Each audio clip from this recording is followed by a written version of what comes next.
David Harel, my guest now, spent 23 years in the Israeli security agency in counter-terror roles and also headed international relations in its security division. He's now at Sero Security. Good evening, David. Thanks very much for being evening, with me. Good to be So in this 55-page report, French report, we see details about how it's well planned, about encryption, about targeting soft targets.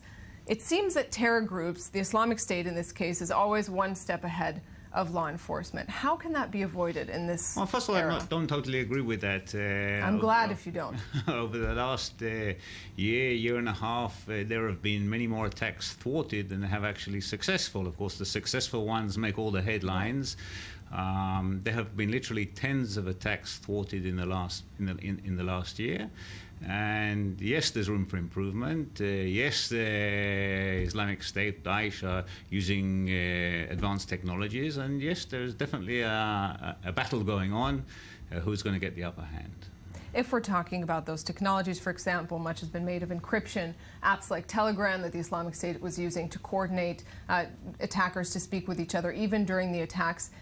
If there's no way around encryption, as seems to be the case, is that a sort of lost cause for authorities trying to stop these attacks? It's not a matter of a way around encryption. Certainly at the state level, state actors have the ability to overcome encryption. When we're talking about security agencies of large powers, it's a matter of privacy issues. If, for example, but you do have Apple, you have the founders of Telegram refusing to open encrypted But again, phones. that's a privacy issue. Right. If they get the go-ahead to do it, then Apple will sit down and they will design a software program that will enable the FBI to access the information they want to access inside the phone.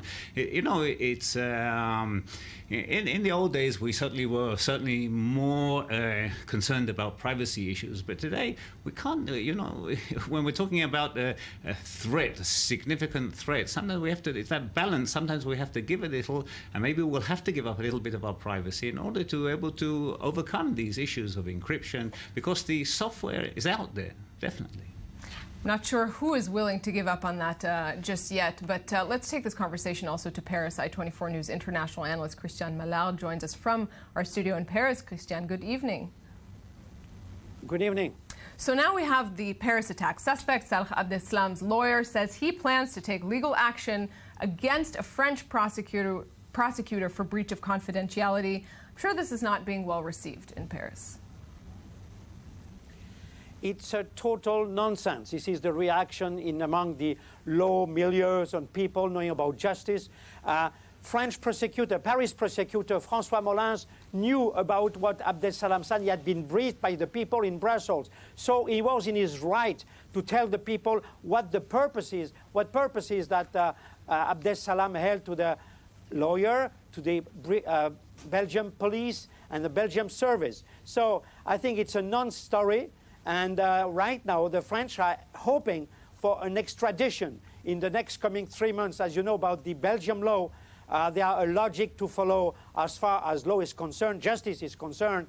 And obviously, if we get the extradition, it won't be before 3 months. So it will be a big follow by the French authorities, by the Secretary of Interior, Monsieur Cazeneuve, who considers that the arrest of Abdeslam is not only a victory, a big victory, but it's the war which is going on, because we still think in France we are under definitely threat, and we might have other terrorist attack in France. Christian, a word on the extradition. How likely is that? You mentioned 3 months. How likely is that? If it does happen, what are we likely to see in French courts? Well, definitely all the families of the victims, and even the French government, Secretary of Interior, Secretary of Justice, would like to be able to judge Abdeslam, the brain of all these terrorist attacks of last November the 15th, to judge him in France.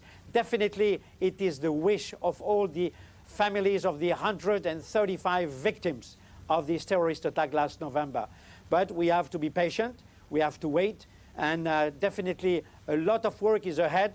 As I told you, French Prime Minister Valls and French President Hollande, anytime they have the opportunity, they tell French public opinion, we have won yesterday, we have won a battle, but the war is a long-time war versus the Islamic State versus Daesh. So the French are happy tonight, they feel relieved, but they know the fight is far from being over. A war with no foreseeable end in sight. Christian Malard in Paris for us. Thanks very much for this. David Aurel, I want to go back to you on going back for a moment to 9/11 as sort of the classic example of a failure of communication between security agencies, between different bodies. Here in Europe, we have an issue of several different countries, different security agencies, a migrant crisis with thousands of people crossing borders. You have a lot of experience coordinating between agencies. How well does that seem to be going in your eyes? Well, let's have a look at the size of the problem. We're talking about over 2 million immigrants have come into Europe, Western Europe, over the last 2 years. Over 1 million have gone into Germany. The Germans themselves admitted that 130,000 immigrants have gone missing. Now, even if only one small, minute fraction, 0.01% of the 2 million, only one attack needs to could succeed. be 2,000 operatives that belong to Daesh. So definitely there's going to be a need to improve cooperation.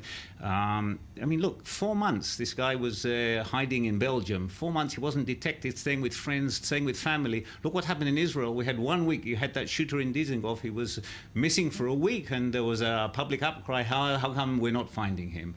So definitely the Belgian authorities, the European authorities will have to have a look at this case and see what happened, where they missed things, and they will have to look at ways to enhance their intelligence gathering. So as French and Belgian authorities do search for answers and how to enhance their intelligence gathering against terror, all part of the bigger picture is the migrant crisis overwhelming Europe. At midnight, the controversial deal between the EU and Turkey officially came into effect, with fragile boats packed with migrants and refugees continuing to arrive on Greek shores, some 800 people just by midday today. Actions meant to curb immigration from Turkey into Greece took effect on Sunday. Migrants traveling into Greece will be sent back to Turkey if they do not apply for asylum or their claim is rejected. According to the deal between the European Union and Turkey, Turkish coast guards will patrol the border between Turkey and Greece.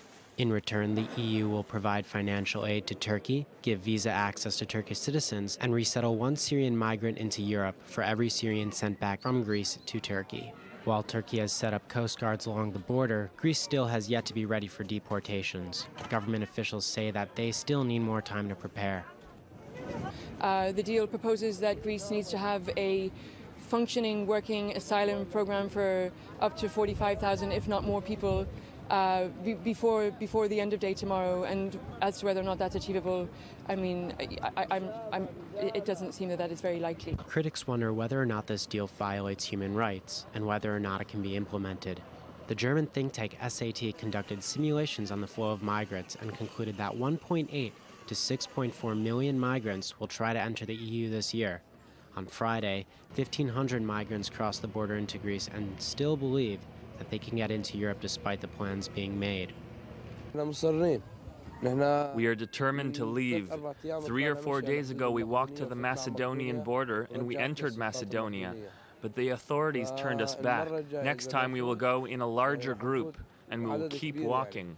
They turned us back last time. Next time they won't. According to the International Organization for Migration, 1 million migrants and refugees have entered Greece through Turkey since January 2015. More than 143,000 have arrived this year alone. Back to you in studio, David. We just saw some of the scale of this crisis. If we're putting the humanitarian aspect aside for one moment to continue with this conversation about terror and how Europe deals with it, when you have that massive of an influx of people and several intelligence agencies, as you mentioned before, are we going to see a need for Europe to sort of unify that into one body? Well, they have a huge job ahead of them. As we said before, only a small and minute percentage can be hundreds, if not thousands, of people they have to keep an eye on. And as it is, the budgets are short, resources are limited. Perhaps one of the ways they can get more value is look at a way of having not just more international cooperation, but maybe having like a Europol. You have a European police. Maybe you need an overall European intelligence agency that's dealing with this specific issue. But it's that's a big change, and they'll have to consider that carefully. A lot of these changes require a change in culture almost alongside a change in security I agree, and coordination. I agree. David Arell, thanks very much for this. Thank you.